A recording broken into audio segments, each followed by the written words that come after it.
कीर्तन गानन कर्णपरौ ओम ज्ञानतिमिरान्धस्य ज्ञानाञ्जनशलाकया चक्षुरुन्मिलितं येन तस्मै श्रीगुरवे नमः। श्रीचैतन्यमनोभीष्टं स्थापितं येन भूतले स्वयं रूपा कदामह्यं ददाति सर्वदान्तिकम्। वन्देऽहं श्रीगुरु श्रीयुतापदकमलं श्रीगुरुन् वैष्णवांश्च श्रीरूपं साग्रजातं सहगना रघुनाथान्वितं तं सजीवं साद्वैतं सावधूतं परिजनासहितं कृष्णचैतन्यदेवं श्रीराधा कृष्णपादान् सहगना ललिता श्रीविशाखान्वितांश्च। ओम विष्णुपादाय कृष्णप्रेष्ठाय भूतले श्रीमते भक्तिवेदान्त स्वामिने नामिने नमस्ते सरस्वती देवे गौरवाणी प्रचारिणे निर्विशेषशून्यवादी पाश्चात्यदेशधारिणे। हे कृष्ण करुणा सिन्धु दीनबन्धो जगत्पते गोपेशरोतिकान्त राधाकान्त नमस्ते। तप्तकाञ्चन गौराङ्गी राधे वृन्दावनेश्वरी विश्वभानुसुते देवी प्रणमामि हरिप्रिये। नीलाचलनिवासाय नित्याय परमात्मने बलभद्र सुभद्राभ्यां जगन्नाथाय ते नमः। वृन्दावै तुलसी देवै प्रियावै वैष्णवस्य च विष्णुभक्ति प्रदे देवी सत्यवत्यै नमो नमः। वाञ्छाकल्पतरुभ्यश्च कृपासिन्धुभ्येव च पतितानां पावनेभ्यो वैष्णवेभ्यो नमो नमः। जय श्री कृष्ण चैतन्य प्रभु नित्यानन्द श्री अद्वैत गदाधर शिवासादि गौरभक्तवृन्द। हरे कृष्ण कृष्ण कृष्ण हरे हरे हरे राम राम राम हरे हरे। ओम नमो भगवते वासुदेवाय। ओम नमो भगवते वासुदेवाय। ओम नमो भगवते वासुदेवाय। ओम नमो भगवते वासुदेवाय। नमो भगवते वासुदेवाय। नमो भगवते वासुदेवाय। नारायणं नमस्कृत्य नारायणं नमस्कृत्य चैव नरोत्तमं चैव नरोत्तमं सरस्वतीं व्यासं ततो जयमुदीरये। नस्तप्रायेषु भद्रेषु नित्यं भागवत सेवया भगवती उत्तमश्लोके भक्तिर्भवति नष्टिके। कृष्णाय वासुदेवाय देवकीनन्दनाय च गोपकुमाराय गोविन्दाय नमो नमः।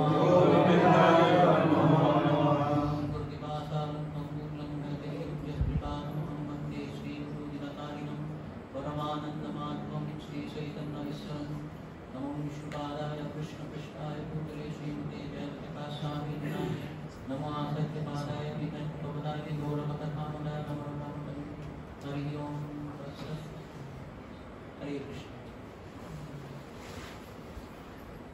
আমরা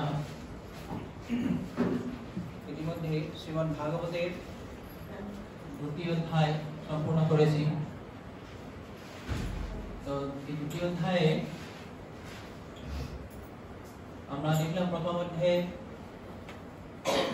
সৌনকাদি ঋষিরা সুত গোস্বামীকে একটি উচ্চ স্থানে তাকে বিরাজমান করে, তাকে খুব সুন্দরভাবে প্রশংসা করে তার কাছে 6টি প্রশ্ন করেছিলেন। এবং তারপর দ্বিতীয় অধ্যায়ে সুত গোস্বামী তার গুরুদেব সুখদেব গোস্বামীকে প্রশংসা করে, নমস্কার করে, মঙ্গলাচরণ করার পর সৌনকাদি ঋষিদেরকে প্রশংসা করলেন। তারপরে তিনি উত্তর দেওয়া শুরু করলেন। তো এর মধ্যে আমরা দেখলাম দ্বিতীয় অধ্যায়ে আমরা কতটা প্রশ্ন উত্তর পেয়েছিলাম, কারণ মনে আছে? দ্বিতীয় অধ্যায়ে আমাদের 6টা প্রশ্ন ছিল। প্রথম প্রশ্ন ছিল 1 নম্বর প্রশ্ন, জীবের আত্যন্তিক বা পরম মঙ্গল কিভাবে সাধিত হয়। দ্বিতীয় প্রশ্ন ছিল যে সমস্ত শাস্ত্রের সার। এগুলো আমরা বারবার বলছি কেন, এটা অত্যন্ত গুরুত্বপূর্ণ। এই 6টি প্রশ্নের উপরে সম্পূর্ণ ভাগবত আলোচনা হবে, এই 6টি প্রশ্নের উপর ভিত্তি করে। তো এই জন্য এই প্রশ্নগুলি আমাদের মনে রাখা অত্যন্ত জরুরি। 2 নম্বর প্রশ্ন যে সমস্ত শাস্ত্রের সার কি।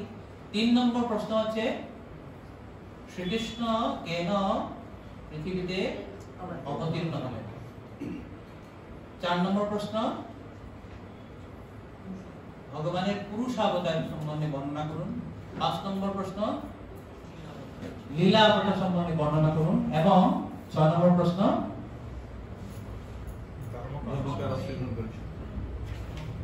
ভগবান নরধাম থেকে চলে যাওয়ার পর ধর্ম কারজ করে। তো আমরা দেখলাম এই উত্তর দিতে গিয়ে প্রথম প্রশ্ন এবং দ্বিতীয় প্রশ্নের উত্তর সুত গোস্বামী দিয়েছেন দ্বিতীয় অধ্যায়ের 6 নম্বর এবং 7 নম্বর শ্লোক। সবই পুংসাঙ্কর ধর্ম যত ভক্তির অডমসে, যে পরমেশ্বর ভগবানের প্রতি অহৈতুকী এবং অপ্রতিহত ভক্তি হচ্ছে জীবের অত্যন্তিক মঙ্গলের কারণ এবং সমস্ত শাস্ত্রের সারমর্ম। তারপর 3 নম্বর প্রশ্নের উত্তর দিতে হয় ভগবান কৃষ্ণ কেন অবতীর্ণ হলেন। কিন্তু কৃষ্ণ অবতীর্ণ হওয়ার আগেই পৃথিবী বা ধরাধামটা তৈরি করা দরকার, তাই না? এই পৃথিবীতে কেন ভগবান কৃষ্ণ আসবেন, তার জন্য সুত গোস্বামী তৃতীয় প্রশ্নের উত্তর দেওয়ার আগে তিনি চতুর্থ প্রশ্নের উত্তর দিলেন। চতুর্থ প্রশ্ন হচ্ছে পুরুষাবতার, যে পরমেশ্বর ভগবানে পুরুষ অবতার নিয়ে কিভাবে জগৎ সৃষ্টি করলেন, জড়জগৎটা কিভাবে অর্কেস্ট্রেট করেছেন, কিভাবে তৈরি করেছেন, যেখানে পরমেশ্বর ভগবান কৃষ্ণ বিভিন্ন অবতার এসে এখানে অবতীর্ণ হবে। তো এই জন্য তিনি দ্বিতীয় অধ্যায়ের শেষে প্রথমে 3 নম্বর প্রশ্নের উত্তর দিয়ে সেখানে 3টি পুরুষ অবতারের কথা বললেন। মনে আছে আমাদের 3টি পুরুষ অবতার? জগন্নাথ গোসাই বিষ্ণু, ভগবত গোসাই বিষ্ণু এবং শিরোদ গোসাই। এখন চতুর্থ প্রশ্নের উত্তর তিনি দিলেন লাস্ট শ্লোকে, শ্রীমদ্ ভাগবত দ্বিতীয় অধ্যায়ের 34 নম্বর শ্লোকে তিনি বললেন যে পরমেশ্বর ভগবান এখানে আসেন যে সত্যগুণে অবস্থিত যারা বদ্ধ জীব তাদেরকে উদ্ধার করার জন্য, to reclaim all the conditioned souls, those who are in সত্যগুণ। তো রজ আর তমগুণ কেন নিবে না উনি, এটা আমরা আলোচনা করেছিলাম, কারণ মনে আছে কেন রজ আর তমগুণের জীবকে উদ্ধার করবেন না, কেন এখানে সত্যগুণের কথা বলেছেন। ভাবয়েতেষু সত্যেন লোকান বৈ লোক ভাবনঃ লীলাবতারানুরূত দেবর তির্যং নরাদিষু। অনুবাদে বলছেন যে তিনি বিভিন্ন অবতারে তার লীলাবিলাস করে বিশুদ্ধ সত্য অবস্থিত জীব সমূহকে উদ্ধার করে। তো রজ আর তমগুণের কি দোষ থাকলো, তাদেরকে কেন উদ্ধার করবেন না?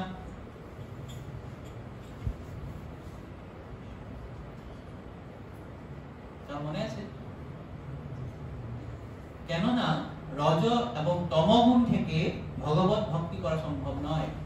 আমরা বলেছিলাম একাদশ অধ্যায়ে মনে হয় সেখানে দ্বাদশ অধ্যায়ে সেখানে বর্ণনা আছে, যেভাবে এরোপ্লেন যদি টেক অফ করতে হয় তো কারো কোর্টিয়ার থেকে টেক অফ করতে পারবে না। এরোপ্লেন আমাদের কোর্টিয়ার থেকে টেক অফ করতে পারে, সেখানে রানওয়েতে ঘুরতে হবে, কিছুক্ষণ রানওয়েতে যাওয়ার পরেই সে টেক অফ করতে পারে। তো একই ধরনের কেউ যদি রজগুণ এবং তমগুণে আসে, ভগবত ভক্তি করার জন্য তাকে কমসে কম সত্যগুণে আসা দরকার। যখন সত্যগুণে আসবে তারপরেই সে বিশুদ্ধ স্তরে যখন উন্নীত হবে তখনই সে ভগবত ভক্তি করে ভগবত ধামে প্রবেশ করতে পারে।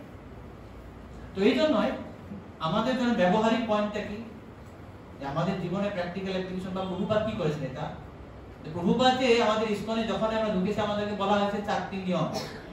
এই 4টি নিয়মের মাধ্যমে আমাদের মতন পতিত অর্ধজীবকে তিনি কি করছেন, রজ তম গুণ থেকে নিয়ে এসে কমসে কম সত্য গুণে নিয়ে এসে আমাকে মানুষের স্তরে নিয়ে এসে প্রভুপাদ বলেছেন যে যারা এই 4টি নিয়ম পালন করবে না তারা মানুষ নয়, as good as animal, পশুতুল্য।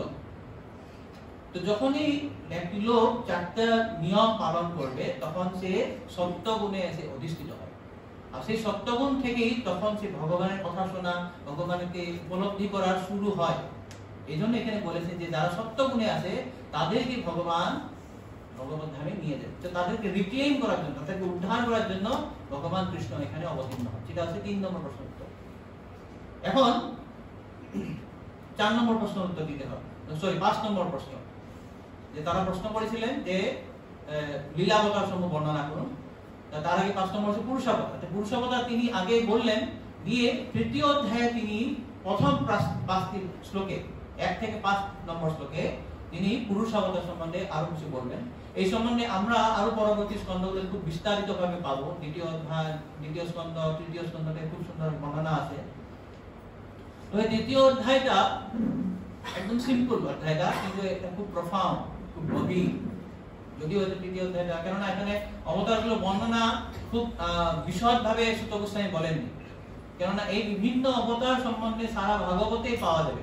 বিভিন্ন স্কন্ধে, বিভিন্ন অধ্যায়ে সমস্ত অধ্যায় অবতারগুলো বর্ণনা থাকবে, কিন্তু এখানে সূত গোস্বামী একটি মাত্র জাস্ট ঝলক দিয়েছে আমাদেরকে, ট্রেইলার একটা দিয়েছে, এবং লিস্ট একটা দিয়েছে যে বিভিন্ন অবতারকে 22খানা অবতারের কথা তিনি বর্ণনা করেছেন।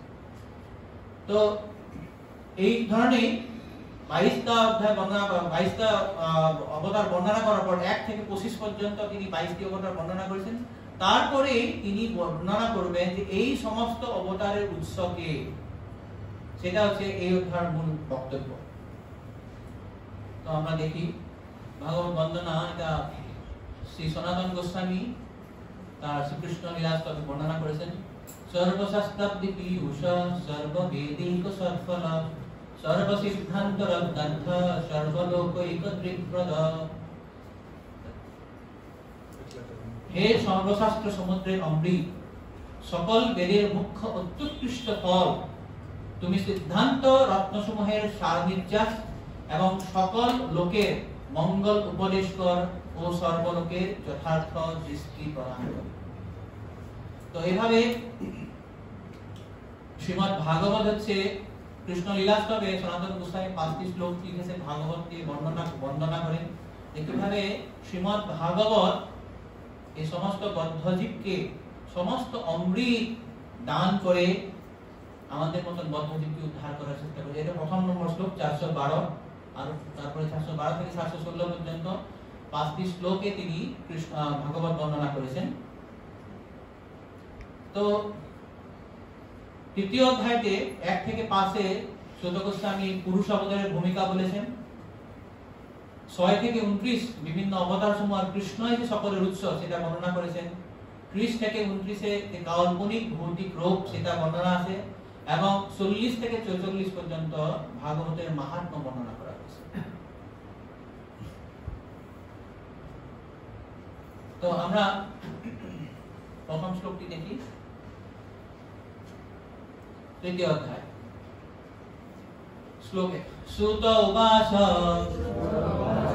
যজ্ঞে পুরুষং রূপম ভগবান মহদাদিভি সম্ভূতং সুরসকল্পম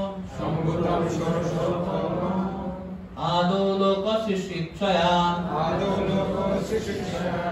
ধন্যবাদ। শ্রী সূত গোস্বামী বললেন, সৃষ্টির আদিতে পরমেশ্বর ভগবান প্রথমে তার পুরুষ অবতারে বিরাট রূপে নিজেকে প্রকাশ করেন এবং মহাত্তত্ত্ব, অহংকার এবং পঞ্চ তন্মাত্র আদি জড় সৃষ্টির সমস্ত উপাদানগুলি প্রকাশ করেন। এভাবে জড় সৃষ্টিকে সৃষ্টি করার জন্য তিনি প্রথমে 16টি তত্ত্ব সৃষ্টি করেন। তো জগগৃহে মানে গ্রহণ করেন, তিনি নিয়েছিলেন। কি নিয়েছিলেন? পুরুষম রূপম, পুরুষ রূপ। কি পুরুষ রূপ? এখানে পুরুষ রূপ মানে মহাবিষ্ণু কথা বলা হয়েছে, পুরুষাবতার বা কারণ রূপসাই বিষ্ণু। তো কিসের জন্য নিয়েছিলেন? মহৎ আদিভি সম্ভূতম, যে জগৎ জড়জগৎ সৃষ্টি করার জন্য আমরা দেখেছি আগে আগে কি বর্ণনা হয়েছে 3 নম্বর শ্লোকে প্রশ্নের উত্তর হয়েছে কৃষ্ণ কেন এখানে আসবেন। তো কৃষ্ণ এখানে আসার আগেই এখানে ঘর একটা বানাতে হবে, তো জড়জগৎটা সৃষ্টি করতে হবে। এই জড়জগৎ সৃষ্টি করার জন্য পরমেশ্বর ভগবান তিনি পুরুষ রূপ নিলেন, পুরুষ অবতার। আমরা দেখবো এরপরে বিভিন্ন অবতার সমূহ। আজকে আমরা একটি মাত্র অল্প আলোচনা করবো, এরপরে আমরা যখন শ্রীপাদ নিত্যানন্দ শ্রীমুখ থেকে আমরা চৈতন্য চরিতামৃত সেখানে খুব সুন্দর বর্ণনা করবেন। মধ্যলীলা 20 নম্বর অধ্যায়ে খুব সুন্দর বর্ণনা আছে বিভিন্ন অবতার, ভগবানের বিভিন্ন অবতার সমূহ। আজকে আমরা দেখবো। তো এখানে বলেছেন যে এই জড়জগৎ সৃষ্টি করার জন্য ভগবান পুরুষ অবতার গ্রহণ করেছেন। পৌরুষম রূপম, পুরুষ মানে যে পুরুষ অবতার। কি করলেন? মহৎ আদিহি সম্ভূতম ষোড়শ কলম আদৌ লোক সৃষ্টি করা।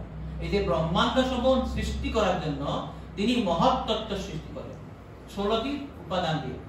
তো 16টি উপাদান মানে প্রভুপাদ এখানে ব্যাখ্যা করেছেন যে 5টি মহাভূত, পঞ্চমহাভূত এবং 11 ইন্দ্রিয়। পঞ্চমহাভূত মানে কি কি? আকাশ। আর 11 ইন্দ্রিয় কি কি? মন। 5টি জ্ঞানেন্দ্রিয়, 5টি কর্মেন্দ্রিয় এবং মন। এই 11টা নিয়ে হয় 11 ইন্দ্রিয়। তো এই মহত্তত্ব উপাদান সমূহ কোথায় কোথাও 23 বর্ণনা করা আছে, কোথাও 24টা বর্ণনা করা আছে, 25টা আছে, কোথাও 11টা আছে, প্রত্যেকটি সত্য। তো এখানে তিনি সুত গোসাই বলেছেন যে 16টি উপাদান দিয়ে তিনি এই জড়জগৎটা সৃষ্টি করলেন। তো মহত্তত্ত্ব হচ্ছে সমস্ত জড় সৃষ্টির সামারি বা মূল এক তত্ত্ব। মানে যখন মহত্তত্ত্ব তার আগের স্টেজটা, বা যখন মহত্তত্ত্ব মানে ভগবানের দ্বারা, ভগবানের কাল শক্তির দ্বারা যতক্ষণ পর্যন্ত এজিটেটেড হয় না, উত্তেজিত হয় না, তার আগের স্টেজটা বা নিস্তেজ স্তরটাকে বলা হয় প্রধান। অর্থাৎ সমস্ত মৌলিক উপাদান সমূহ যেটা সমষ্টি আছে, সেই সমষ্টিটাকে প্রথম অবস্থাকে বলা হয় প্রধান। সেই প্রধানকে ভগবানের যখন কালশক্তি উত্তেজিত করে, ভগবান যখন মানে ঈক্ষণ করে, তখন সেই প্রধান উত্তেজিত হয়, সেটা হয় মহৎ তত্ত্ব। আর তারপর মহৎ তত্ত্ব থেকে তার উৎপন্ন হয় অহংকার। অহংকার 3 ধরনের আছে, সত্য, রজতম। এই অহংকারের 3টি উপাদান থেকে বিভিন্ন উপাদানগুলো সৃষ্টি হয়ে এই জড় সৃষ্টিটা তৈরি হয়। তো এখানে এই শ্লোকে গোস্বামী বললেন যে এই লোক সৃষ্টি করার জন্য তিনি কি করলেন? পুরুষ অবতার নিয়ে 16টি অবতার দিয়ে এই জড় সৃষ্টিটা শুরু করলেন। তো প্রথম শ্লোকটাতে কারণ গোসাই কথা বলা হয়েছে। দ্বিতীয় শ্লোক যস্যম ভসি শয়ানস্য যোগ নিদ্রাং বিতন্নতঃ নাভি প্রদাতম বুজাত আসীৎ ব্রহ্মা বিশ্বসৃজানপতিঃ। পুরুষ অবতারের এক অংশ গর্ভতকে শয়ন করে যোগনিদ্রা বিস্তার করে। তার নাভি থেকে একটি পদ্ম বিকশিত হয় এবং সেই পদ্ম থেকে প্রজাপতিদের প্রতি ব্রহ্মা জন্মগ্রহণ করে। এখন যে এই ভগবান পুরুষ অবতার গ্রহণ করলেন, পুরুষ অবতার গ্রহণ করে কি করবেন তিনি?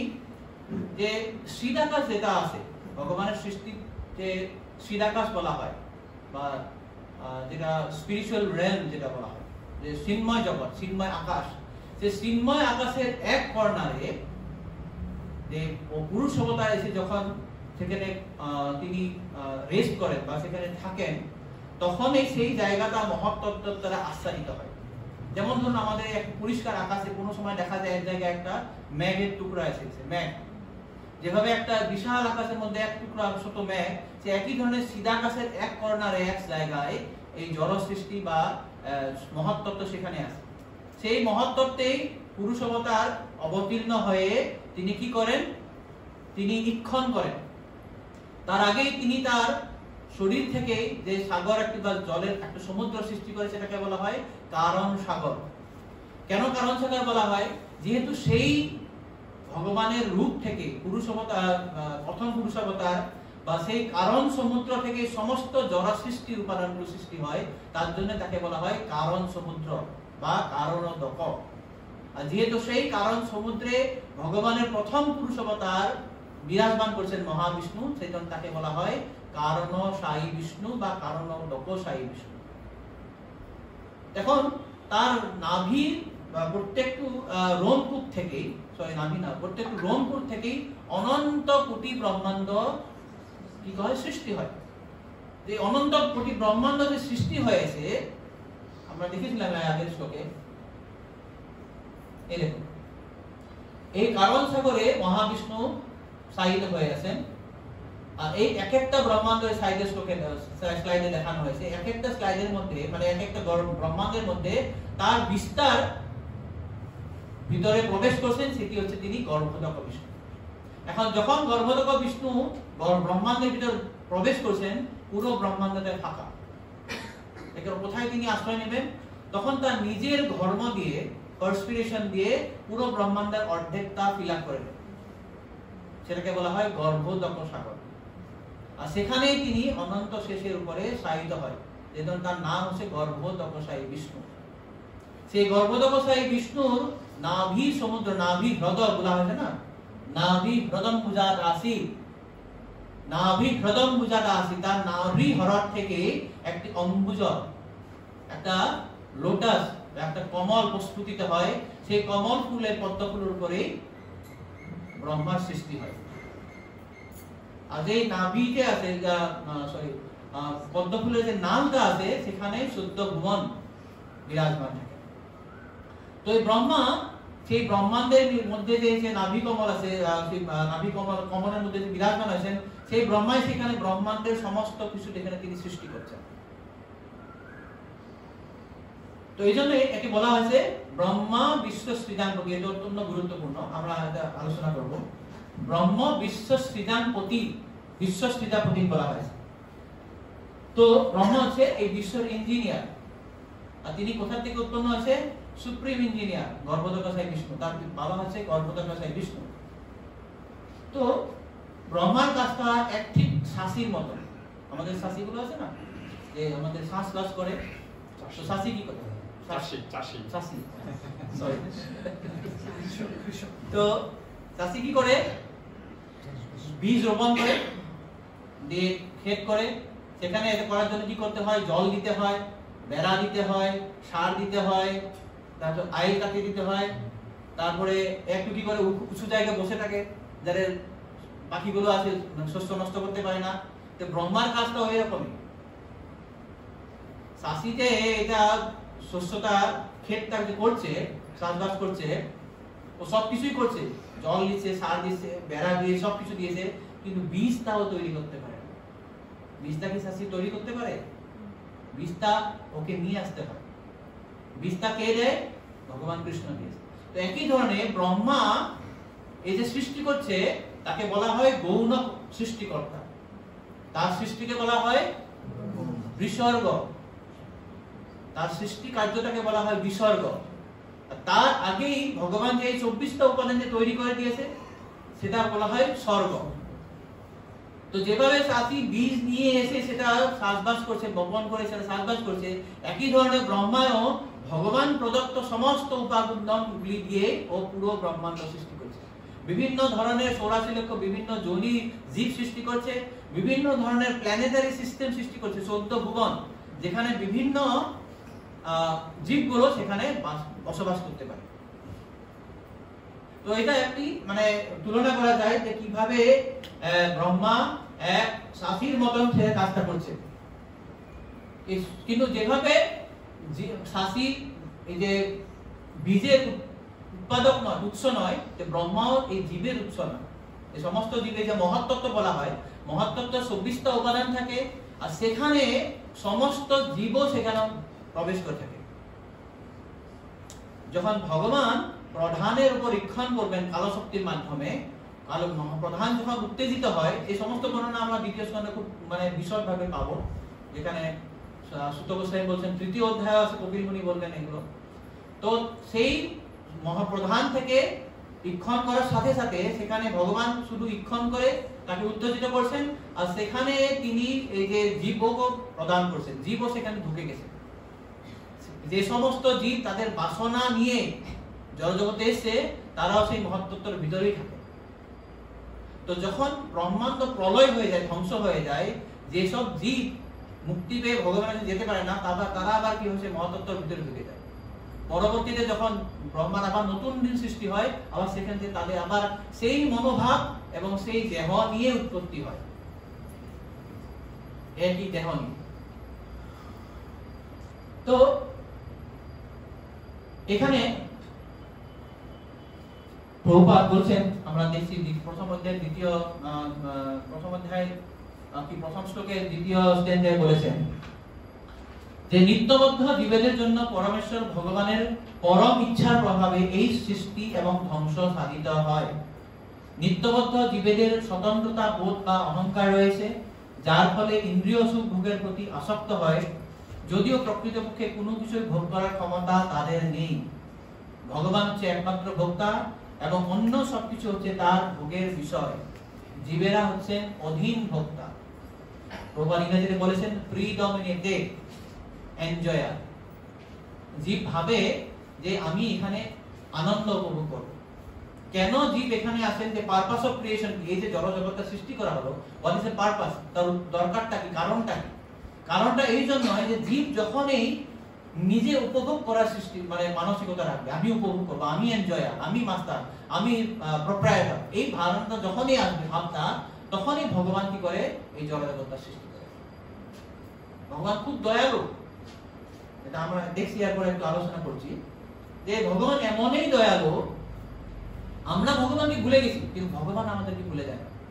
যে যখনই ভগবান দেখছেন যে জীব আমাকে ভুলে গিয়ে নিজে আনন্দ উপভোগ করার প্রবণতা রেখেছেন, ঠিক আছে তোমার জন্য আমি একটা সুন্দর একটা জড়জগৎ সৃষ্টি করব, আর শুধু সেখানে সৃষ্টি করে তোমাদেরকে ছেড়ে দিব না, আমিও থাকবো তোমাদের সঙ্গে, একদম তোমার হৃদয়ে বসে থাকবো।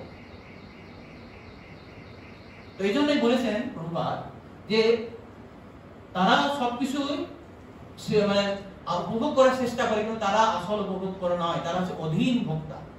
অধীন ভোক্তা মানে প্রিডমিনেটেড। ভগবান হচ্ছে প্রিডমিনেটর এনজয়ার, আর জীব হচ্ছেন প্রিডমিনেটেড অধীন, কারো অধীনে থাকে ভোগ করে। তো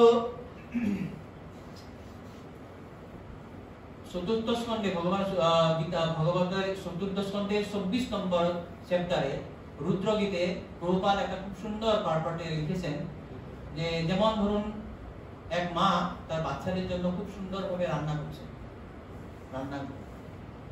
তো যখন বাচ্চারা দেখছেন যে মা সবসময় রান্না করে, আমরাও রান্না করি, তাদের মনোভাব হয়েছে মা কেন রান্না করবে, আমরাও রান্না করি, আমরা রান্না করি, আমরা নিজেই খাবো।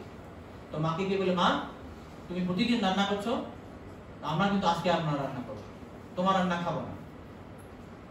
তো মা বলছে না না না তোমরা করতে পারবে না, তো বাচ্চা তোমরা ছোট বাচ্চা, হাত কেটে যাবে, আগুন পুড়ে দিবে হাত, না একদম অ্যাডামেন্ট, আচ্ছা না আমরা করবো, আমরা একদম তুমি চলে যাও, আমরা নিজে রান্না করবো, আমরা নিজেই খাবো। তো মা যখন দেখছে যে শিশু একদম আকর শুনছে না, ঠিক আছে আসো, যে মায়ের রান্না করছে তাকে বলছে হ্যাঁ ঠিক আছে তুমি একটু লবণ দাও, একটু তেল দাও, একটু কারি পাতা দাও, এসব বলছে। তো যারা কিছুক্ষণ পরে কিছু স্মার্ট বাচ্চা বুঝতে পারছে না না এ তো আমরা রান্না করছি না, মাই করছে, তো আমাকে শুধু খেলে কীর্তি বলছে, বলছে না না তুমি যাও তো, তুমি আমি তো রান্না করছি না, তুমিই তো রান্না করছো, তুমি এখানে চলে যাও, তুমি সিনে থাকবেই না, আমরা নিজে রান্না করবো নিজে খাবো। তো মা বলছে না দেখো দেয়া হবে না এভাবে। তখন মা কি করছে, তাদের জন্য একটা টয় কিচেন সেট নিয়ে আসে, একটা ইমিটেশন কিচেন সেট, আমরা ছোটবেলায় খেলেছিলাম না টয় কিচেন সেট। তো সেখানে একটা বার্নার থাকবে, স্টোভ থাকবে, ছোট গ্যাসের সিলিন্ডার থাকবে লাল, একটা সুইচটা দিলে একদম লাইট জ্বলে উঠবে, মানে আগুন হবে না লাইটের মতন হবে, ছোট ছোট হাঁড়ি কড়াই থাকবে, ছোট ভেজিটেবলস প্লাস্টিকের ভেজিটেবলস সব কিছু চাকু থাকবে। তো এটা দেখে বাচ্চারা খুব সুন্দর, খুব ভালো। তো ওরা কি করছে, ওই এখানে একদম সবজি কেটে কেটে কেটে কেটে একদম রান্না বসিয়ে দিছে, সুন্দর একদম পুরো মজগুল হয়ে গেছে। তো এবার কিছুক্ষণ গেলো, 8 ঘন্টা গেল, 45 মিনিট গেলো, মা তাদেরকে আসে আসো আসো হয়ে গেছে তোমাদের রান্না, আসো তোমরা খাও, আমাদের রান্না হয়ে গেছে খাও।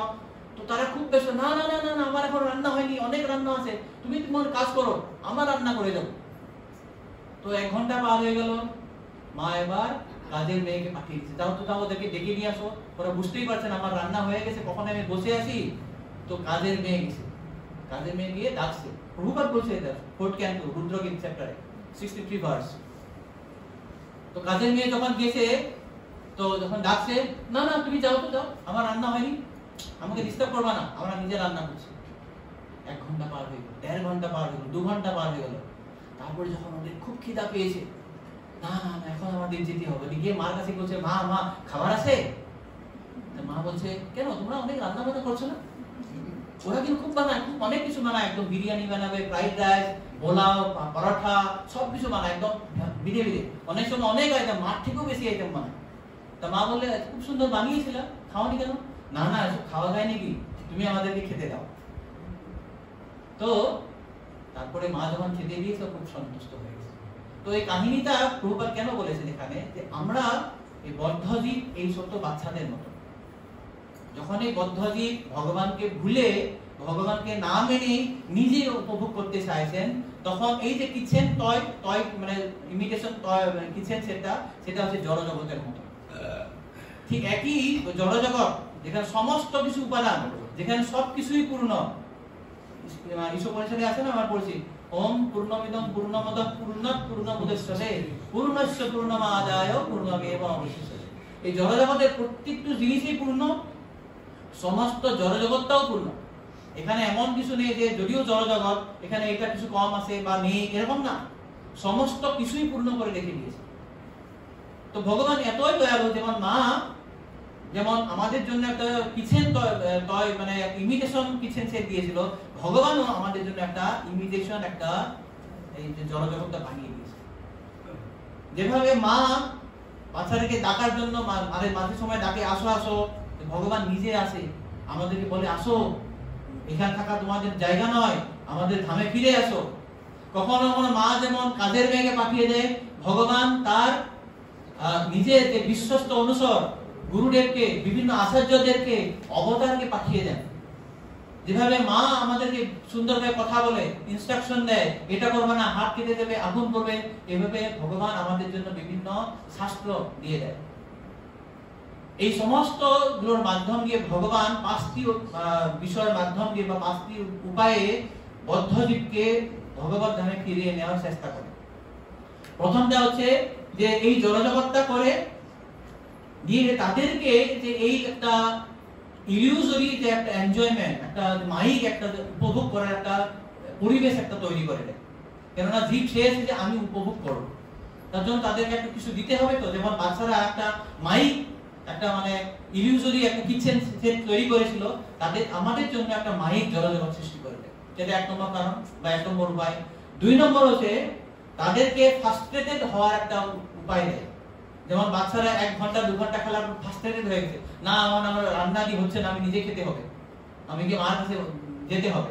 তো এদেরও ভগবান আমাদেরকে এমন একটা সুযোগ দিয়েছে যে আমরা অনেক বছর, অনেক যুগ, অনেক জন্ম জন্মান্তর পরে গেল, যখন শেষে আমরা বলি না এখন হচ্ছে না, বহুনাম জন্ম নামন্তে জ্ঞানবান্নং প্রপদ্যতে বাসুদেব সর্বমিতি। হে ভগবান তুমিই সমস্ত কিছু, এই ভাবটা যখনই আসবে তখনই আমরা ভগবানের ভক্তি করা শুরু করব। 3 নম্বর হচ্ছে যে আচার্যদেরকে পাঠায়। 4 নম্বর হচ্ছে শাস্ত্র, আর 5 নম্বর কারণ হচ্ছে তিনি নিজেই আছেন। তো এই বিভিন্ন উপায়ের মাধ্যমে, এই 5টা উপায়ের মাধ্যমে ভগবান বদ্ধজীবদেরকে ভগবত ধামে ফিরিয়ে নেওয়ার চেষ্টা করেন। 3 নম্বর শ্লোক, সেখানে তিনি বলেছেন যে ভগবানের যে জড় সৃষ্টি যে হয়েছে, যে ব্রহ্মাণ্ডের মধ্যে যে বিভিন্ন ধরনের প্ল্যানেটারি সিস্টেম, 14 ভুবন, এই সমস্তগুলো ভগবানের এক কাল্পনিক এক বিরাট রূপের মানে রূপ, একটা বিরাট রূপের কথা বর্ণনা করা হয়েছে। সেটা আমরা পাবো একটু পরে। বিরাট রূপ, যে বিরাট রূপটা হচ্ছে একটা জড় রূপ, ভগবানের একটা কাল্পনিক রূপ, যেখানে সমস্ত অঙ্গগুলি হচ্ছে বিভিন্ন প্ল্যানেটারি সিস্টেম এবং বিভিন্ন জীবগুলো।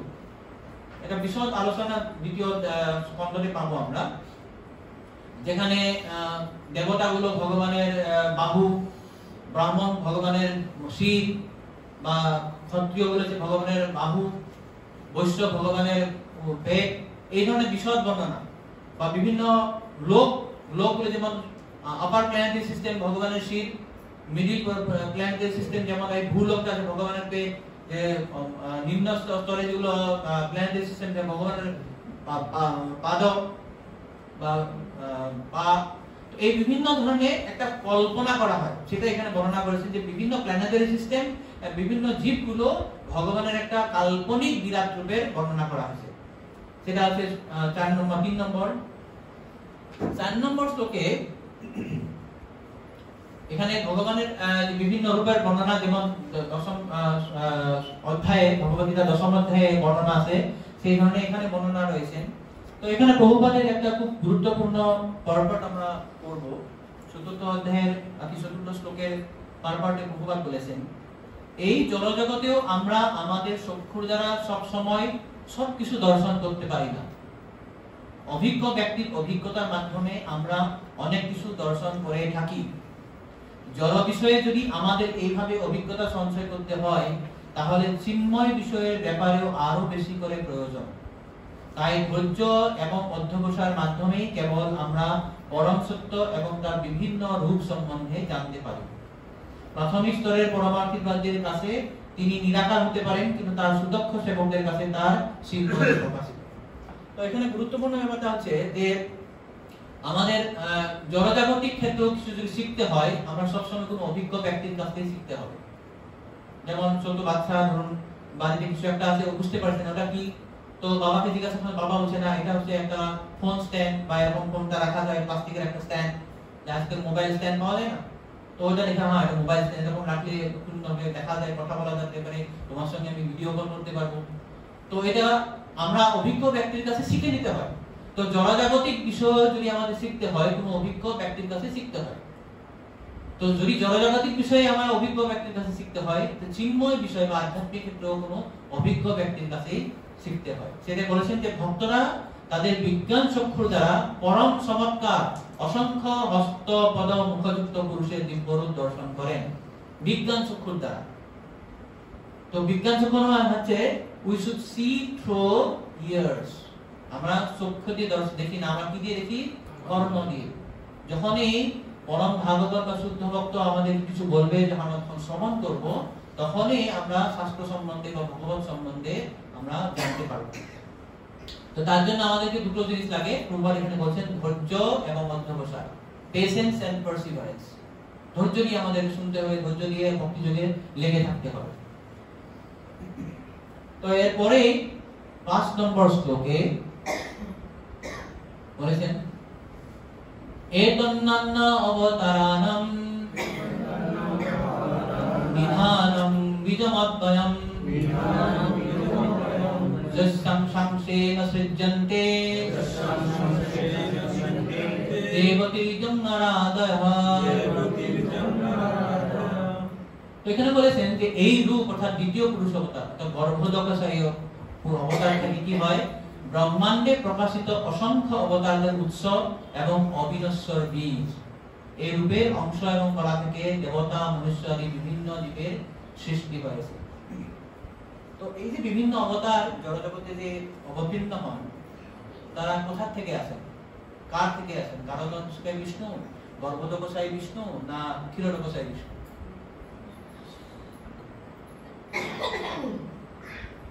কোন বিষ্ণুর থেকে আসে?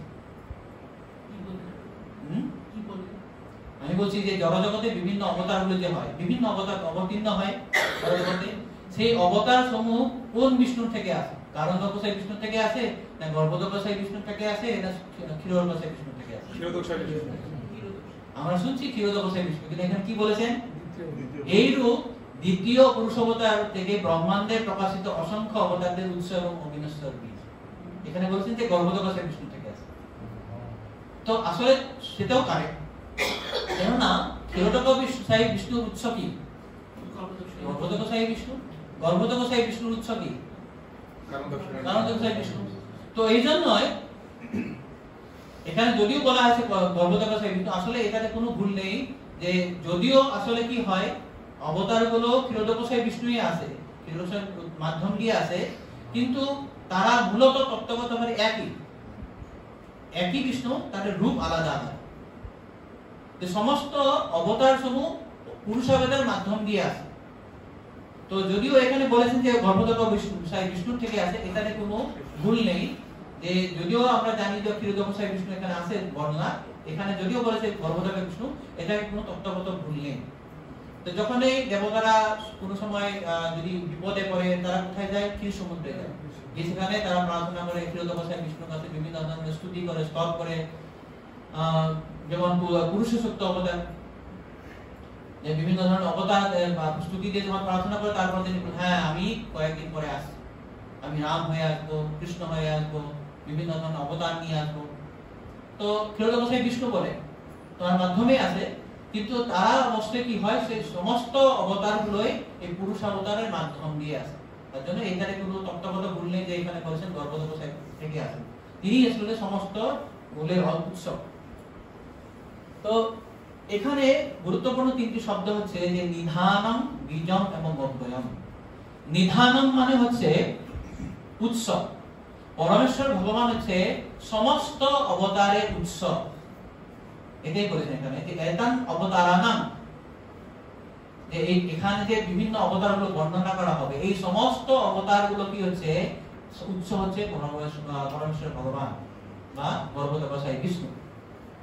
তিনি হচ্ছেন বীজম, সমস্ত কিছুর বীজ, সমস্ত কিছু উৎস তিনি সেখানে। ভগবান বিষ্ণু হচ্ছেন সমস্ত কিছুর উৎস। এবং অব্যয়ম, অব্যয়ম মানে ইনএক্সস্টিবল, অবিনশ্বর। যেমন ধরুন আমার পকেটে যদি 1000 টাকা আছে, এই 1000 টাকা যদি আমি কাউকে 100 টাকা, কাউকে 150 টাকা, কাউকে 200 টাকা, কাউকে 500 টাকা দেওয়ার পরে কি হয়ে যাবে? টাকাটা ব্যয় হয়ে যাবে। আমরা বলি না ব্যয় করি, আমরা ব্যয় মানে খরচ করি, শেষ আমার, অর্থাৎ আমার টাকাটা শেষ হয়ে গেছে। কিন্তু এখানে ভগবানকে বলা আছে অব্যয়ম, ভগবান থেকে নানা অবতার, অসংখ্য অবতার এখানে বর্ণনা করে সুত গোস্বামী। অবতারানাহি অসংখ্যেয়া, বিভিন্ন অবতার যদিও হয়েছে, কিন্তু সেখানে ভগবান ব্যয় হয়ে যায় না, ভগবানের সত্তা শেষ হয়ে যায় না, ভগবান সবসময় একই থাকে। এই জন্য বলা হয়েছে ওম পূর্ণমদ, পূর্ণ থেকে পূর্ণ যদি নেওয়া হয় পূর্ণই থাকবে, পূর্ণ যদি আবার পূর্ণ দেওয়া হয় পূর্ণই থাকবে। সেখানে বলেছে এটা অব্যয়ম, ভগবান থেকে অসংখ্য অবতার নিয়ে গেলেও ভগবানের কোনো লোকসান হয় না, আর ভগবানকে যদি অসংখ্য অবতার জন্ম হয়ে যায় সেখানে কোনো লোকসান হবে। সেটা হচ্ছে এই নিধানম, বীজম এবং অব্যয়ম। তো এই বিভিন্ন অবতার সমূহ বর্ণনা করতে গিয়ে আমরা দেখছি, এরপর আমরা দেখব এটা এই চার্টটা বানানো হয়েছে চৈতন্য চরিতামৃতের মধ্যলীলার 20 নম্বর অধ্যায় থেকে। তো আমরা এটা বিশদ আলোচনা করব না, আমরা পরবর্তীতে চৈতন্য চরিতামৃতে আমরা দেখতে পাবো ভগবানের বিভিন্ন অবতার। মূলত 3 ধরনের অবতার থাকে, স্বয়ং রূপ, তদেকাত্ম রূপ এবং আবেশ রূপ। আবার স্বয়ং রূপে 2 ধরনের থাকে, এক থাকে স্বয়ং প্রকাশ, স্বয়ং প্রকাশের 2টি ভাগ, প্রাভব প্রকাশ, বৈভব প্রকাশ। তদেকাত্ম রূপের 2টি ভাগ থাকে, বিলাস এবং সাংস। বিলাসের আবার 2 ধরনের হয়, প্রাভব বিলাস, বৈভব বিলাস। প্রাভব বিলাস থেকে আদি চতুর্ভুজ, যেটা আপনারা বোর্ডে দেখতে পাবেন, এখানে লেখা আছে দ্বারকায় বাসুদেব সম্প্রসারণ পর্যন্ত অনিরুদ্ধ। আর বৈভব বিলাসের থেকে দ্বিতীয় চতুর্বিহ হয়, সেটা বৈকুণ্ঠে থাকে বাসুদেব সম্প্রসারণ পর্যন্ত অনিরুদ্ধ। তো এই বিস্তরটা আমরা এখানে আলোচনা করছি না, এটা আমার সাবজেক্ট ম্যাটার নয়, এটা পরবর্তীতে খুব সুন্দর আপনাদেরকে বুঝাবেন। আমরা এখন দেখছি যে এখানে একদম লাস্ট লাইনে দেখুন ইয়েলো কালার, এখানে 6টি অবতার বর্ণনা করা আছে। পুরুষাবতার, লীলাবতার, গুণাবতার, মন্বন্তর অবতার, যুগাবতার এবং সপ্তাবেশ অবতার।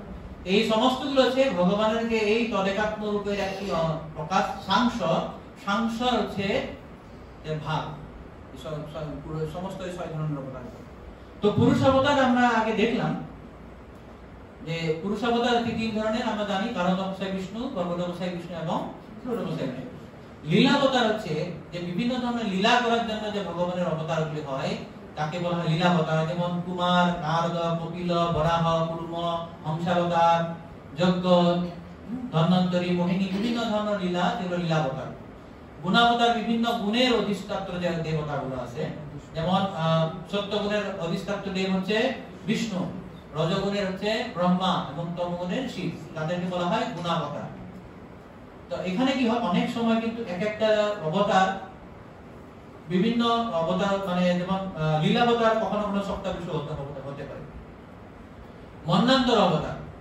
এখন মন্বন্তর কাকে বলা হয় আপনারা জানেন তো? মন্বন্তর যে ব্রহ্মার একটা দিন, যেমন আমাদের একদিনে কত সময় থাকে? 24 ঘন্টা। তো ব্রহ্মার একদিনে কত হয়, কত লম্বা ডিউরেশন কত জানা আছে? একদিন কত কত হয়? 2000 চতুর্যুগ। না সরি 1000 চতুর্যুগ। তো টেকনিক্যালি কত বছর হয়, কত আর্ট ইয়ার্স হয়? 3 চতুর্যুগ মানে 70 ত্রেতা দাপর কলি। তো এক 70 মানে একটা সেট 70 ত্রেতা দাপর কলিকে বলা হয় চতুর্যুগ বা মহাযুগ বা দিব্যযুগ। এই চারটি যুগের ডিউরেশন হচ্ছে কত? 43,20,000 ইয়ার্স, 43,20,000 বছর। এটা যখন 1000 বার হবে, 1000 চতুর্যুগ, সেটা হচ্ছে ব্রহ্মার মাত্র 12 ঘন্টা। এটা হচ্ছে 4.32 বিলিয়ন আর্থ ইয়ার্স, 4.32 বিলিয়ন আর্থ ইয়ার্স, এটা 12 ঘন্টা। আর সেই একই ডিউরেশন তার রাত্রেও হয়। সহস্র যুগ পর্যন্তম অর্হজ্জৎ ব্রহ্মণ বিদু, আমরা গীতাতে পেয়েছি। তো সেই একই ডিউরেশন 12 ঘন্টা হয়। তো এই যে ব্রহ্মার দিন, একটা দিন মানে দিনের বেলা, রাতের বেলাটা করছি না, রাতের বেলা ঘুমিয়ে থেকে সেটা প্রলয় হয়ে যায়। তো দিনের বেলায় 1000 চতুর্যুগে 14 জন মনু আছে, 14 জন মনু সেখানে এই পৃথিবী শাসন করে। তো এক একজন মনুর ভাগে 71.25টা চতুর্যুগ ভাগে পড়ে। এক একটা মনুর ডিউরেশন, মন্বন্তর হচ্ছে সেই একটা মনুর শাসনকালকে বলা হয় মন্বন্তর।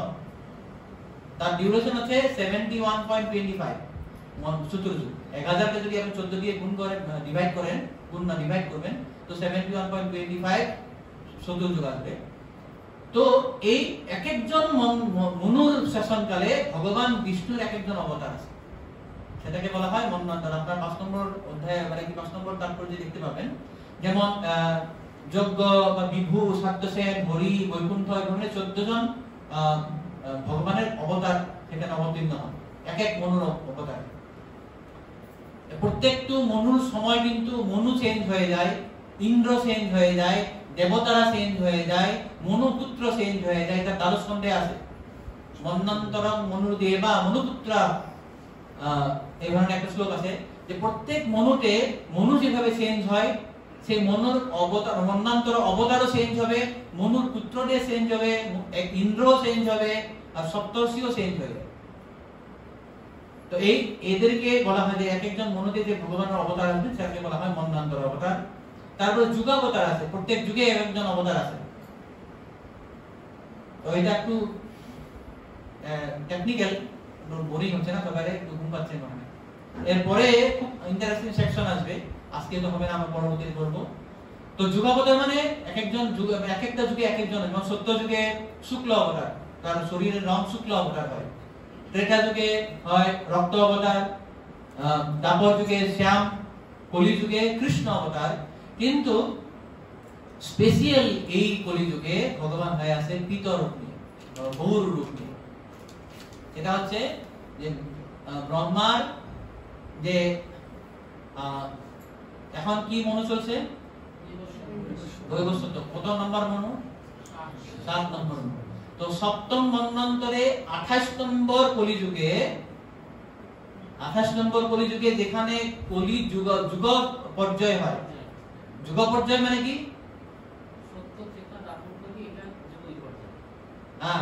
আসলে যুগের ক্রম হচ্ছে সত্য, দাপর, ত্রেতা, কলি। সেটা হচ্ছে নরমাল ক্রম। সত্যর পরে দাপর হয়, দাপরের পরে ত্রেতা হয়, ত্রেতার পরে কলি হয়। কিন্তু এইখানে এই 28 নম্বর যুগে কি হবে? উল্টে যাবে।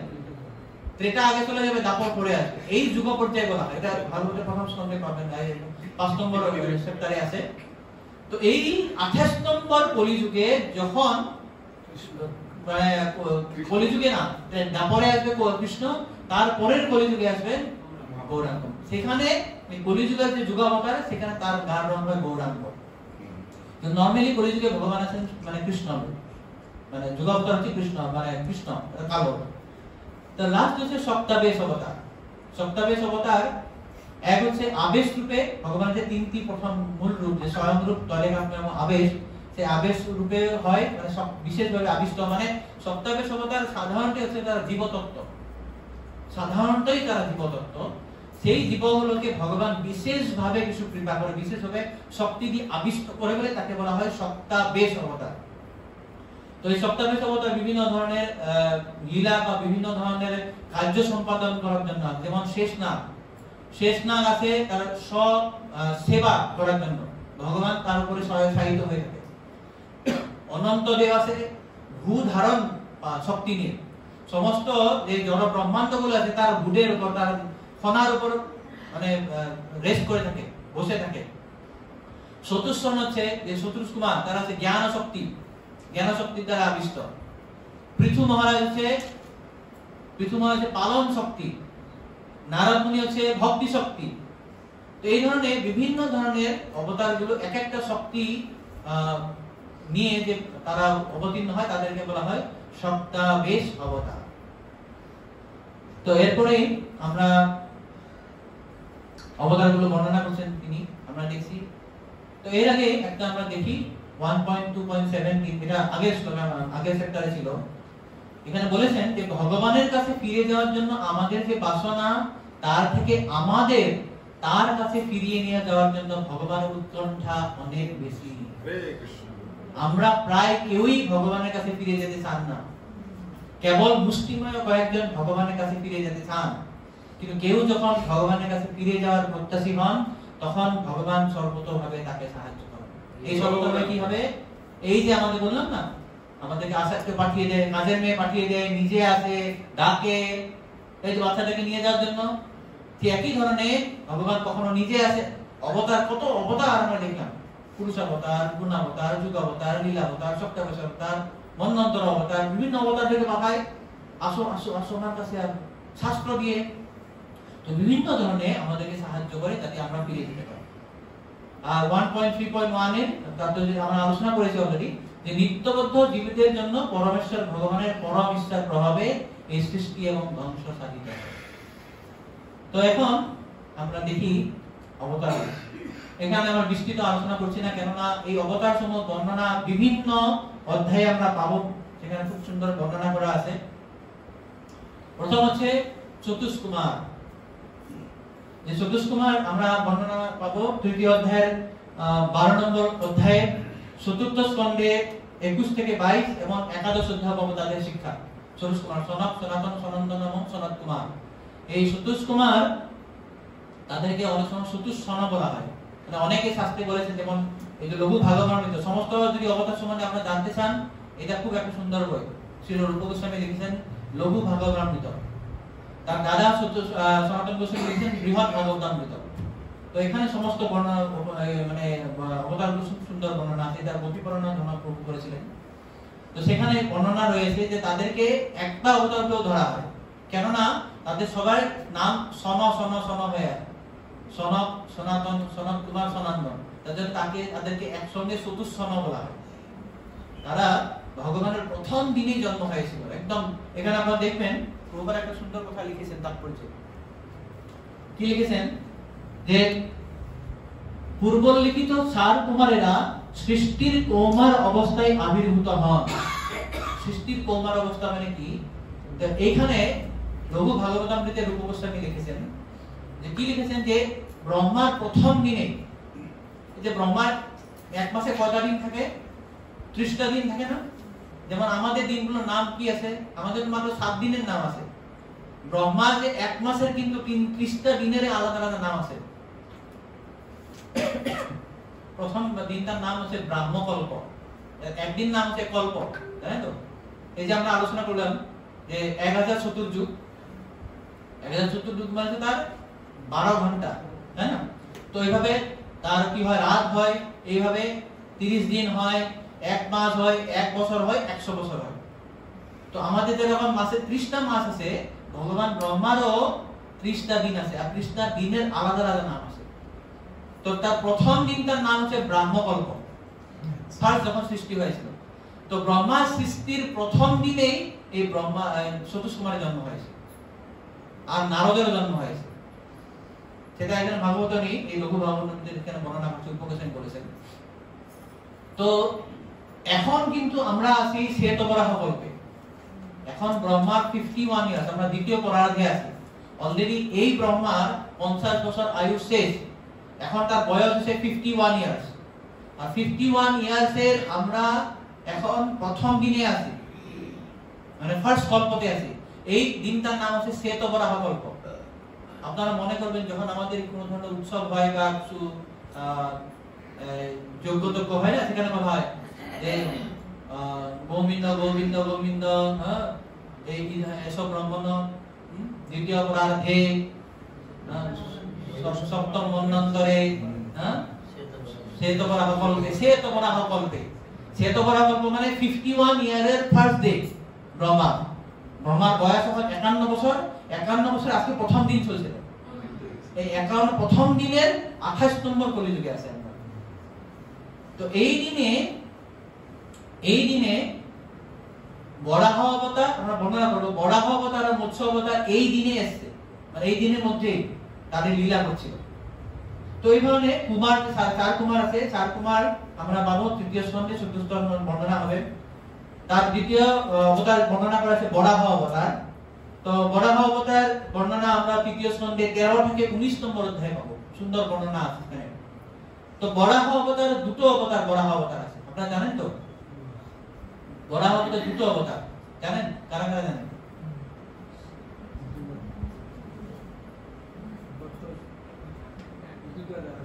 দুবার। এই দিনে বরাহ অবতার দুবার এসেছে। এক বরাহ অবতারকে বলা হয় শ্বেত বরাহ, আর এক বরাহ বলা হয় নীল বরাহ। নীল বরাহ।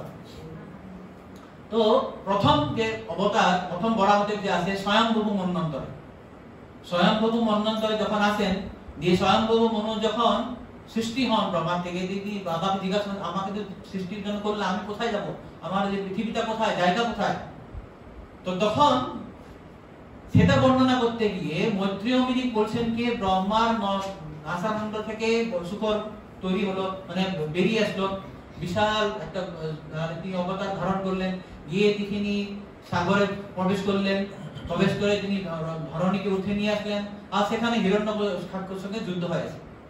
তো আসলে এখানে মৈত্রেয় ঋষি দুটো বরাহ অবতারকে কম্বাইন করে একসঙ্গে বলেছে। এটা ভাগবত বলেছে, রঘু ভাগবতের মধ্যে বলা আছে। আসলে স্বয়ংভূ মনুর সময় যখন বরাহ অবতার ব্রহ্মার নাসারণ্ড থেকে বেরিয়ে আসে, সেই অবতারে তিনি হিরণ্যাক্ষকে বধ করেন। হিরণ্যাক্ষ জন্মই হয়নি।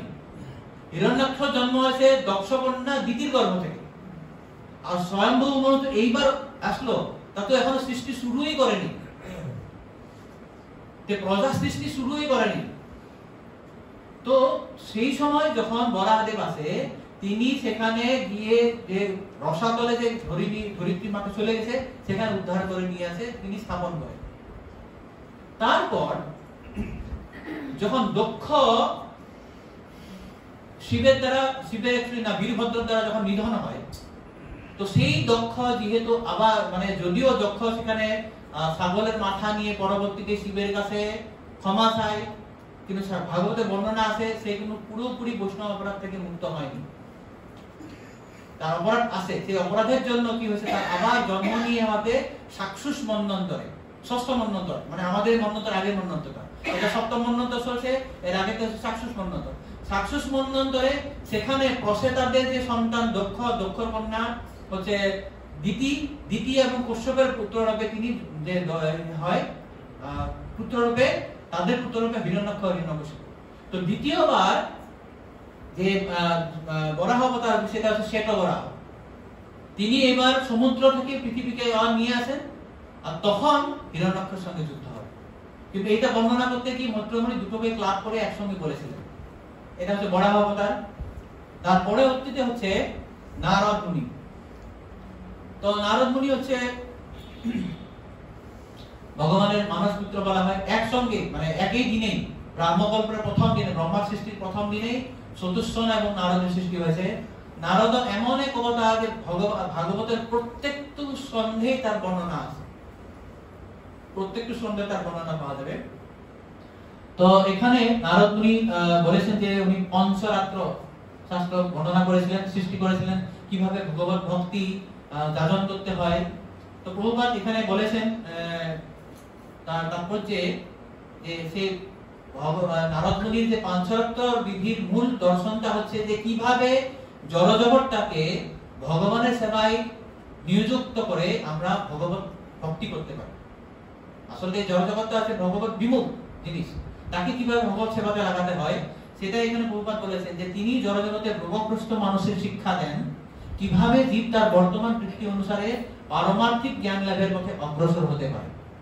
অত্যধিক দুগ্ধজাত খাদ্য আহার করার ফলে যখন কেউ অজীর্ণ জনিত রোগ ভোগ করে তখন ডাক্তার তাকে সেই রোগ নিরাময়ের জন্য দুগ্ধ থেকে জাত আরেকটি খাদ্য দই খেতে দেন।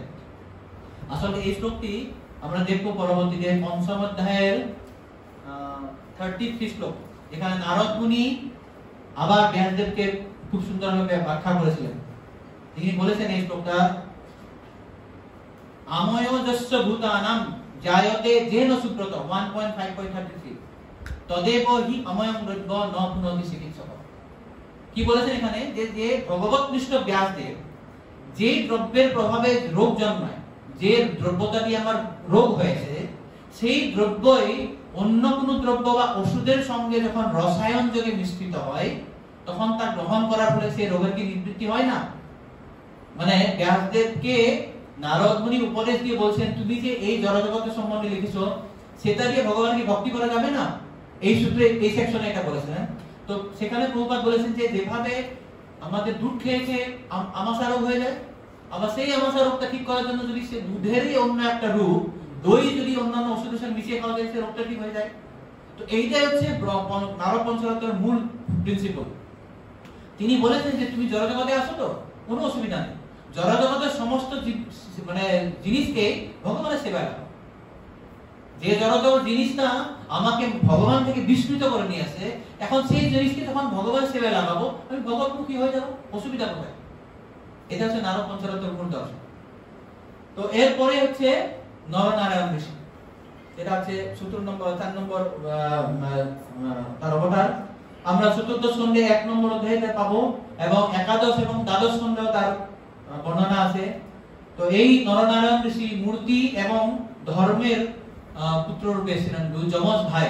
তারা সমস্ত কি বলে তপস্যা কিভাবে করতে হয় সেটা তারা প্রদর্শন করেছিলেন যে নরনারায়ণ রূপে।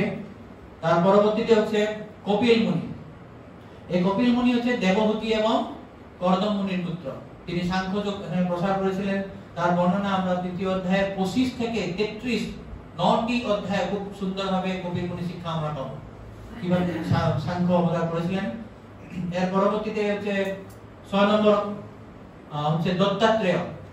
দত্তাত্রেয় অত্রি এবং অনসূয়ার পুত্র রূপে এসেছিলেন। যখন অত্রি মুনি ভগবানকে পাওয়ার জন্য ভগবানের আরাধনা করেছিলেন, তিনি সব 3 জন পুরুষকে অবতার মানে প্রার্থনা করেছিলেন, ব্রহ্মা বিষ্ণু শিব। তারা যখন 3 জনে যখন আসেন তখন তার বলেন যে আপনারা 3 জনই আমার পুত্র হয়ে আসেন। তো তখন ভগবান তাদের আসেন যে দত্তাত্রেয় 3 জন একসঙ্গে আসেন। তো এটা আমরা চতুর্থ এবং একাদশ স্কন্ধে তার বর্ণনা পাবো। এরপরে হচ্ছে ভগবান যজ্ঞ ঋষি এবং আকুতির পুত্র রূপে আছেন। এই ঋষি আকুতির পুত্র এটা চতুর্থ এবং অষ্টম অধ্যায়ে পাওয়া যাবে। তো এই যজ্ঞ সেই সময় মানে ইনি হচ্ছেন এক যজ্ঞ এক মন্বন্তর অবতার, এখন লীলা অবতার বলে বলা করা হয়েছে। আমরা যেমন বলেছিলাম যে মন্বন্তর অবতারে বিভিন্ন ধরনের মনুপুত্র, দেবতা, ইন্দ্র এবং সপ্তর্ষি চেঞ্জ হয় এবং মানে যজ্ঞ মানে মন্বন্তর অবতার চেঞ্জ হয়।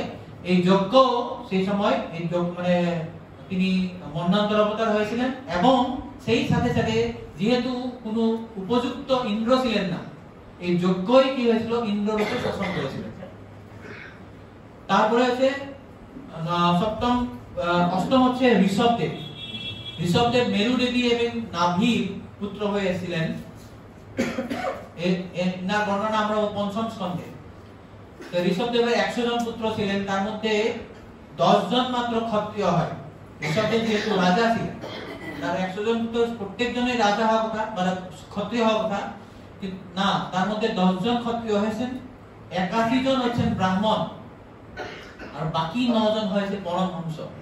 সেই 9 জনকে, বাকি 9 জন নবযোগেন্দ্র, তারা পরমহংস নবযোগেন্দ্র হয়েছে।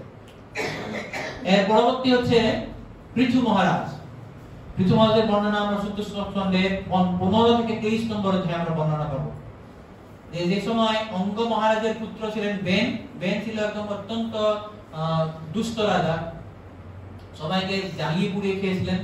তো যেহেতু তাদের দ্বারা, বেনের দ্বারা রাজ্য শাসন হতো না, তখন ঋষিরা তাকে সাপ দিয়ে ভস্ম করে দিয়েছিল। তারপর বেনের শরীরে তার 2 বাহু থেকে সেটাকে মন্থন করে পৃথু মহারাজ এবং অর্ষির উৎপন্ন হয়। তারা হচ্ছে ভগবানের সপ্তাবেশ অবতার। তিনি সমস্ত পৃথিবীকে সুন্দরভাবে দহন করে বিভিন্ন শস্য দ্রব্য উৎপাদন করেছিলেন। এর পরবর্তী হচ্ছে মৎস্য অবতার। তো মৎস্য অবতারও 2 বার আবির্ভাব, যারা আমরা বললাম যেভাবে বরাহ অবতার, মৎস্য অবতার 2 বার আবির্ভাব হয়েছিল। প্রথম আবির্ভাব হয়েছেন তিনি স্বয়ম্ভু মনুর সময়। যখন স্বয়ম্ভু মনুর সময় হয়গ্রীব নামের এক অসুর বেদ চুরি করে নিয়ে গেছিলেন, সেই মৎস্য অবতার নিয়ে তিনি হয়গ্রীবকে বধ করে বেদের উদ্ধার করেন। এবং দ্বিতীয় মৎস্য অবতার হয় আবার সাক্ষুষ মন্বন্তরের শেষের দিকে। সেখানে তিনি সত্যব্রত মুনিকে যে প্রলয় জল থেকে উদ্ধার করে আবার বেদ সমূহকে নিয়ে তিনি উদ্ধার করে এক নৌকা,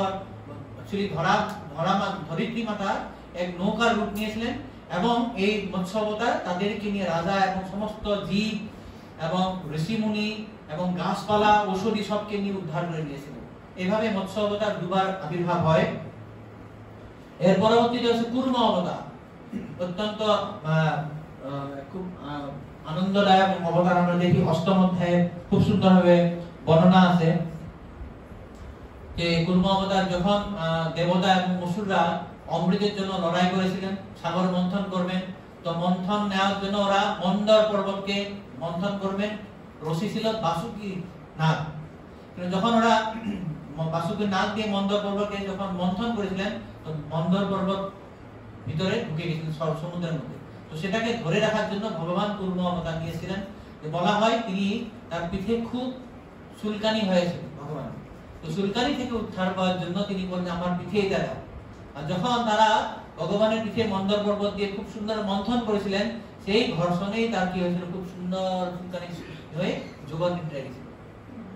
তো আমার আশ্চর্যজন অনেকেই বলে যে যারা এখন কলিযুগে যারা অনেক ভণ্ড অবতার আছে, তাদেরকে বলা হয় তোমরা যদি ভগবান হও, মন্দর পর্বত নেওয়ার দরকার নাই, কয়েক টন পাথর তোমার পিঠে নিয়ে গিয়ে আমরা একটু তোমার পিঠে মন্থন করে দেখি, তারপর তোমার ভগবত আমরা প্রমাণ করতে পারবো। তো এইভাবে 8ম স্কন্ধে 7টা চ্যাপ্টারে খুব সুন্দর বর্ণনা সমুদ্র মন্থন, যেখানে আমরা পাবো কুর্ম অবতার। এর পরবর্তীতে আছে মোহিনী এবং ধন্বন্তরী অবতার। সমুদ্র মন্থন থেকে হয়েছিলেন, আপনারা দেখেছেন। তারপরে হচ্ছে অত্যন্ত সুন্দর আগামীতে 22 তারিখে আছে নরসিংহ দেবের আবির্ভাব, নরসিংহ অবতার, নরসিংহ ভগবান কি জয়। তো হিরণ্যকশিপুকে বলা হয় জড় জাগতিক আমাদের ঈশ্বর এক রূপ। হিরণ্য মানে হচ্ছে সোনা এবং কশিপু মানে আছে সফট বেড, কোমল সজ্জা। অর্থাৎ হিরণ্যকশিপু মানে আছে সমস্ত জড় জগতের ইচ্ছা বা উপভোগ করার যে একটা মূর্ত বিগ্রহ। তো যেভাবে ভগবান নরসিংহ হিরণ্যকশিপুকে বিদীর্ণ করেছেন, ধ্বংস করেছিলেন, তো এইভাবে ভক্তরা প্রার্থনা করেন নরসিংহ ভগবানের কাছে, আমার যে ভক্তি জীবনে যত বাধা আছে, জড়জাগতিক যে বাসনা আছে, সেই সমস্ত বাসনাকে তুমি বিদীর্ণ করে আমার ভক্তি জীবনে অধিষ্ঠিত করো।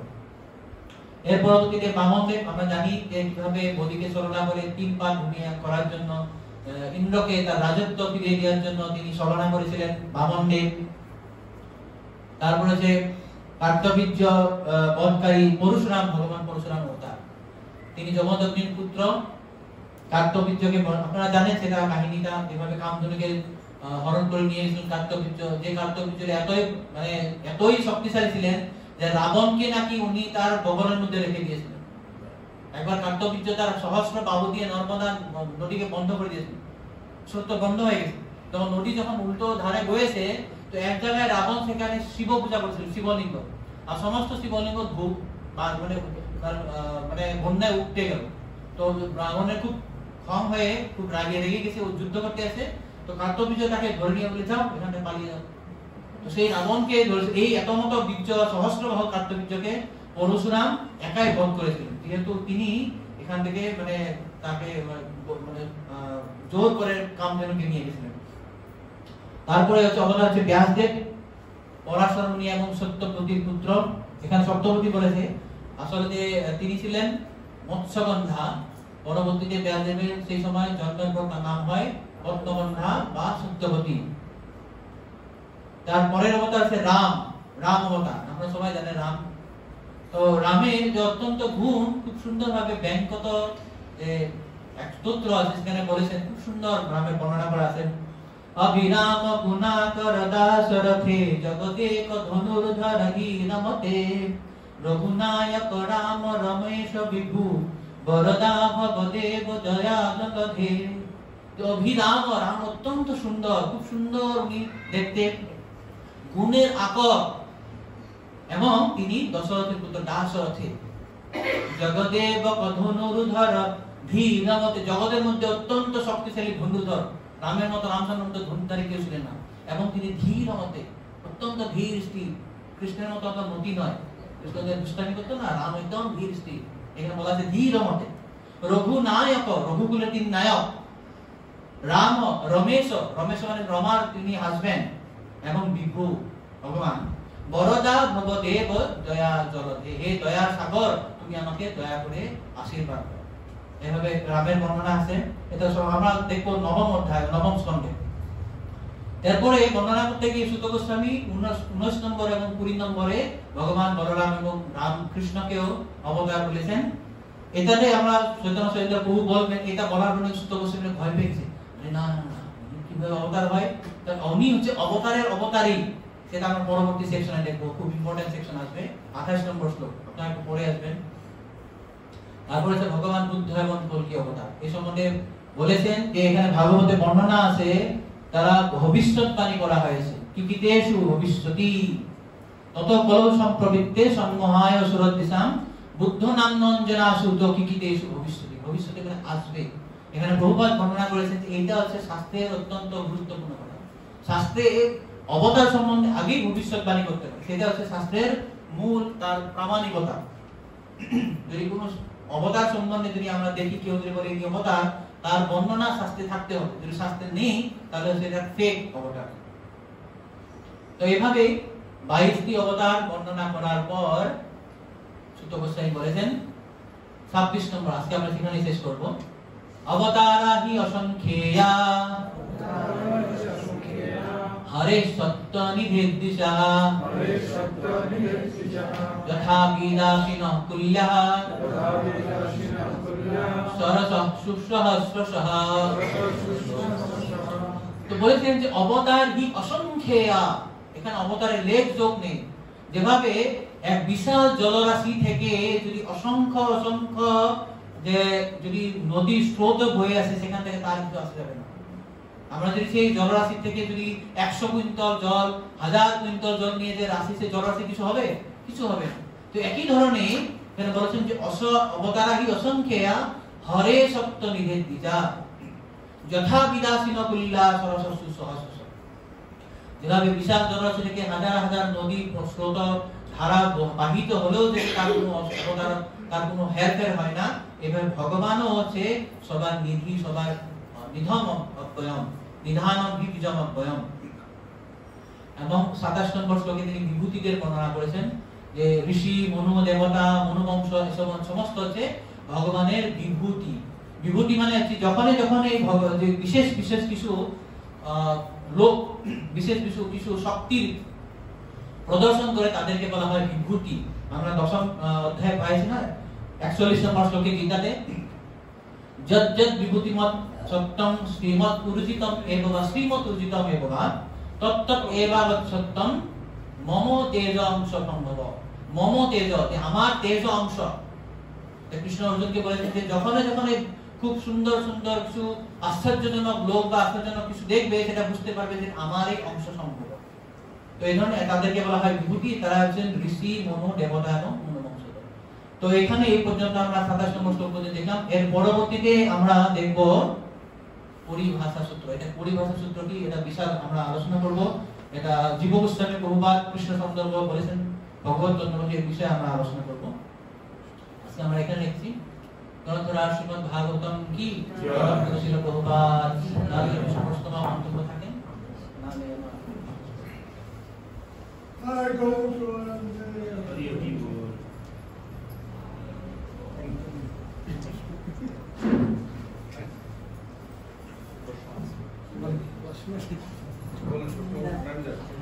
স্লাইডটা দেখাতে যেটা এখানে কারণ হচ্ছে বিষ্ণু আদি আছে প্রথম শ্লোকটা কারণ স্লাইডটা আর কারো যদি কিছু প্রশ্ন আছে বলুন। আচ্ছা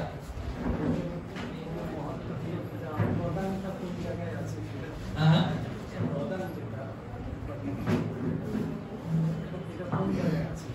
আমারও সেম প্রশ্ন স্যার, মানে ওই জিনিসটা যদি একটু ব্যাখ্যা করেন যে কারণ দর্শনে বিষ্ণু যখন ইক্ষণ করছেন তো প্রথমে প্রধানকে না মহতত্ত্বকে? প্রধান। আচ্ছা, তাহলে ওইটা আর একটু ব্যাখ্যা করলে যদি একটু সুবিধা হয় আমাদের, ওটা বুঝতে একটু এই প্রধান এই যে এই ছবিতে যে ব্রহ্মাণ্ডগুলো দেখাচ্ছে তার আগের স্তর, মানে যেমন একটা আকাশে এক জায়গায় একটা মেঘ আছে, সেটাই হচ্ছে প্রধান। মানে সমস্ত জড় সৃষ্টি উপাদানগুলো এক জায়গায় জড়ো হয়ে আছে, কিন্তু সেখানে কিছু সৃষ্টি হয়নি, সেখানে কিছু সৃষ্টি হয়নি, জাস্ট মানে একটা নিউট্রাল স্টেজে আছে।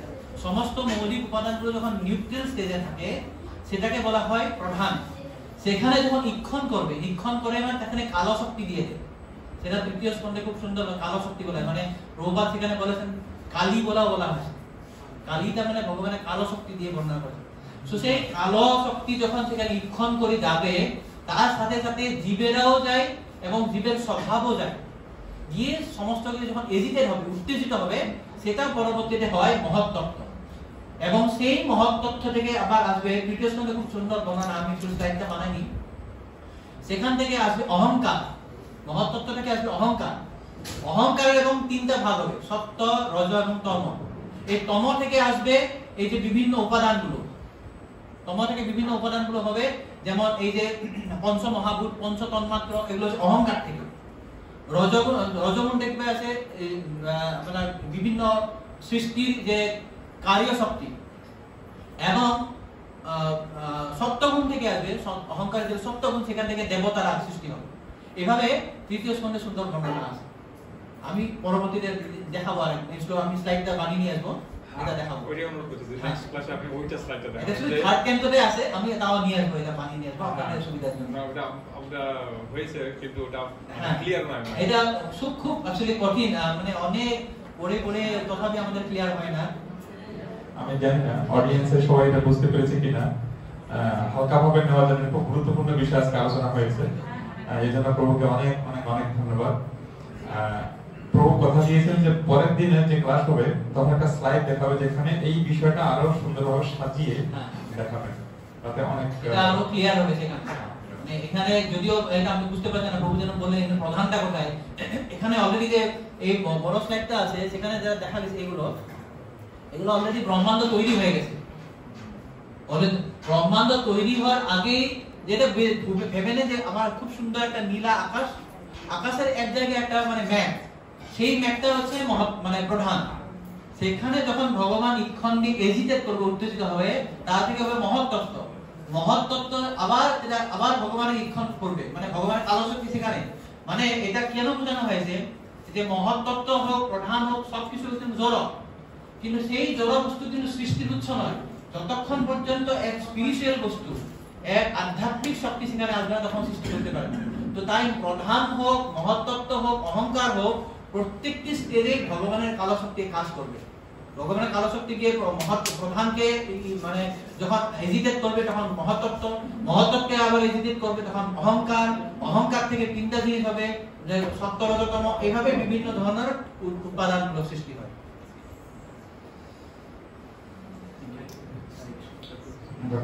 আপনার প্রশ্ন আছে? প্রশ্ন আছে? श्रीमद् भागवतम की जय, श्रीपाद दीनपावन कृष्ण प्रभु की जय, श्रील प्रभुपाद की जय। आज के